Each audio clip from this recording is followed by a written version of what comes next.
نویں مجلس صیام کی حکمتیں۔ الحمدللہ رب العالمین والصلاة والسلام علی سید المرسلین محمد وعلی آلہ وصحبہ اجمعین ومن تبعہم بإحسان الی یوم الدین وبعد۔ بھائیو، اللہ تعالیٰ خود حکیم ہے۔ اس نے اپنی مخلوق اور شریعت کی بنیاد زبردست حکمت پر رکھی ہے۔ اپنی مخلوق کے لیے ایسی شریعت دی ہے جس سے ایمان میں اضافہ اور عبادت میں کمال حاصل ہو سکے۔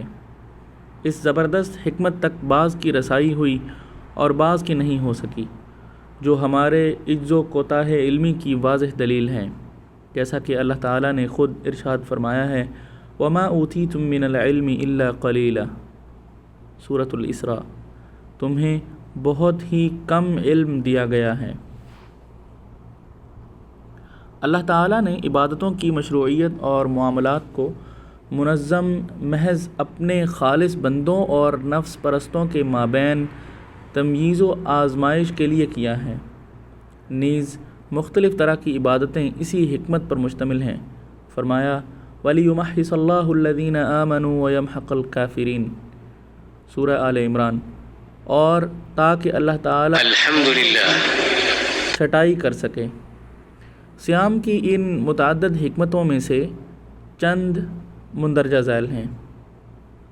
نمبر 1، صوم ایک ایسی عبادت ہے جس میں بندہ اپنی دنیاوی لذتوں کو مخصوص وقت میں چھوڑ کر قربت الہی حاصل کرتا ہے، جو بندے کی ایمانی صداقت، کمال عبودیت اور گہری محبت کی علامت ہے۔ کیونکہ انسان محبوب چیز کو کسی اہم ترین چیز کے ملنے پر ہی چھوڑتا ہے۔ بہت سے ایسے مسلمان ہیں کہ انہیں بلا عذر رمضان کا ایک صوم توڑنے کے لیے مارا جائے یا قید میں ڈال دیا جائے، پھر بھی وہ افطار کرنے پر رضامند نہ ہوں گے۔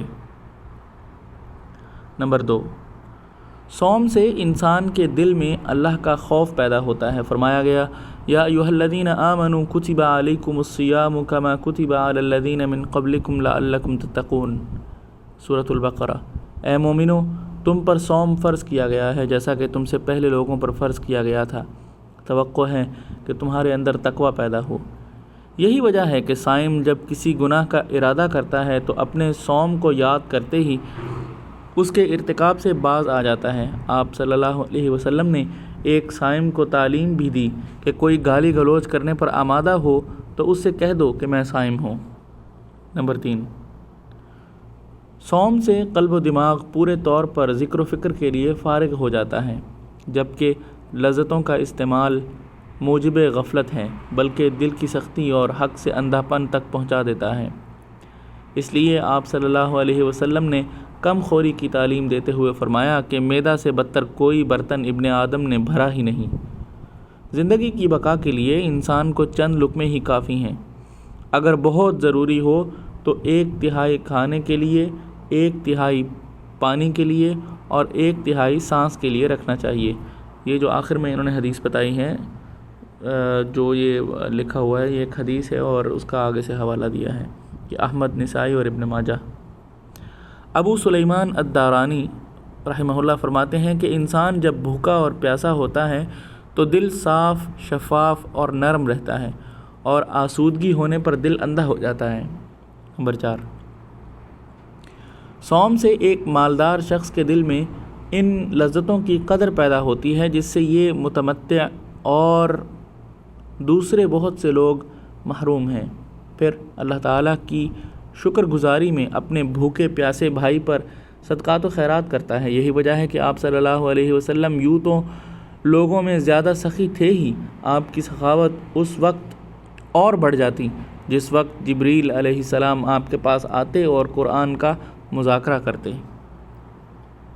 نمبر 5، صوم سے انسان کو ضبط نفس اور کنٹرول کرنے پر ٹریننگ ملتی ہے، جس سے آدمی کو خیر و فلاح کی رہنمائی حاصل ہوتی ہے، کیونکہ مطلق العنانی آدمی کو ہلاکت کے گڈھے میں ڈھکیل دیتی ہے۔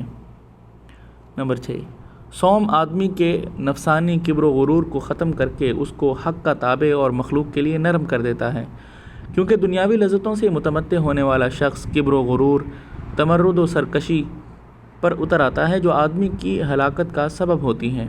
نمبر 7، صوم کی حالت میں بھوک و پیاس کی وجہ سے خون کا دوران کم ہو جاتا ہے، جس سے انسانی بدن میں شیطان کی دوڑ بھی کم ہو جاتی ہے، جبکہ شیطان انسانی جسم میں خون کے مانند دوڑ لگاتا ہے۔ یہی سبب ہے کہ آپ صلی اللہ علیہ وسلم نے فرمایا، اے جوانوں، تم میں جو شخص قوت مردانگی رکھتا ہو وہ شادی کر لے، کیونکہ نکاح آدمی کی نگاہ پست کر دیتا ہے اور شرمگاہ کی حفاظت کرتا ہے، اور جو شخص طاقت نہ رکھتا ہو وہ صوم رکھے، کیونکہ صوم شہوت کی حدت کم کر دیتا ہے۔ بخاری اور مسلم۔ نمبر 8، کم خوری اور ایک مخصوص وقفہ میں آلات ہاضمہ کو راحت پہنچانے پر جو جسمانی صحت ممکن ہو سکتی ہے حاصل ہوتی ہے، اور جسم کے لیے نقصان دہ رطوبات کا خاتمہ ہوتا ہے۔ الہی ہماری، ہمارے والدین اور تمام مسلمانوں کی مغفرت فرماتے ہوئے دنیاوی و اخروی سعادتوں سے نواز دے، آمین۔